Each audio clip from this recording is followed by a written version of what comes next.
Ton cerveau déteste l'échec, et c'est normal. Mais si tu sais comment t'y prendre, l'échec devient ton carburant. Dans les prochaines minutes, je vais t'expliquer pourquoi ton cerveau réagit ainsi, et comment transformer chaque raté en accélérateur de réussite. Pourquoi ton cerveau déteste l'échec? Chaque fois que tu échoues, ton cerveau réagit comme si tu étais en danger. L'amygdale, la zone qui gère la peur, s'allume et déclenche stress et anxiété. En parallèle, ton système de récompense compare ce que tu attendais à ce que tu obtiens. Si le résultat est en dessous, la dopamine chute, et tu ressens cette douleur de l'échec. Les pièges psychologiques. Si tu accumules les échecs sans comprendre pourquoi, ton cerveau peut entrer dans un état appelé apprentissage de l'impuissance. Tu commences à croire que rien ne dépend de toi et tu abandonnes. Autre piège, le fixed mindset. Si tu penses que l'échec dit qui tu es, tu le vis comme un verdict. Dans les deux cas, la motivation s'effondre. La bonne nouvelle, l'échec peut devenir ton carburant. Chaque tentative ratée contient une information. Ton cerveau est plastique. Il réorganise ses connexions quand tu pratiques, corrige et recommence. Autrement dit, chaque échec est une brique qui sculpte ta compétence. Voici 5 tactiques concrètes pour en faire une force. Redéfinis l'échec.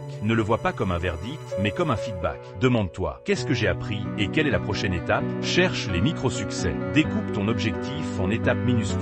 Chaque petite victoire prouve à ton cerveau que tes actions comptent. Utilise les plans « si, alors ». Imagine ton succès, puis anticipe les obstacles. Formule « si je rencontre X, alors je fais Y ». Tu transformes le problème en script d'action. Pratique l'autocompassion. Parle-toi comme un coach, pas comme un juge.